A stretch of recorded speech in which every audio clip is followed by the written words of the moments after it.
Adik kandung Vanessa Angel, Mayang Luciana Fitri, menangis setiap malam. Hal ini diungkap Mayang sebagaimana dikutip dari tayangan YouTube KH Infotainment, Senin, tanggal 15 November tahun 2021. Dia mengaku masih belum percaya jika sang kakak meninggal dunia. Lebih dari sepekan kepergian Vanessa Angel, ia pun kadang masih menangis. "Aku sampai saat ini kadang masih enggak percaya kalau kakak sudah enggak ada," ujarnya, dikutip dari tayangan YouTube KH Infotainment, Senin, tanggal 15 November tahun 2021. "Setiap malam sebelum tidur kadang masih nangis, masih sedih, masih enggak percaya," ungkapnya. Mayang pun menyebut masih ada keinginan Vanessa Angel yang belum tercapai.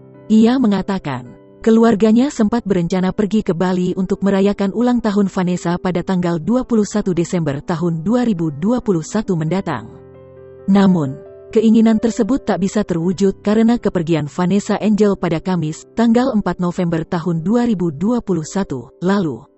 Ada rencana liburan bareng ke Bali sekalian mau merayakan ulang tahun kakak nanti tanggal 21 Desember. Itu yang belum terwujud, ucap Mayang. Sementara itu, Mayang ternyata sedang sakit di hari meninggalnya Vanessa Angel dan Bibi Andriansyah. Kondisi kesehatannya menurun setelah mengetahui kabar kecelakaan sang kakak.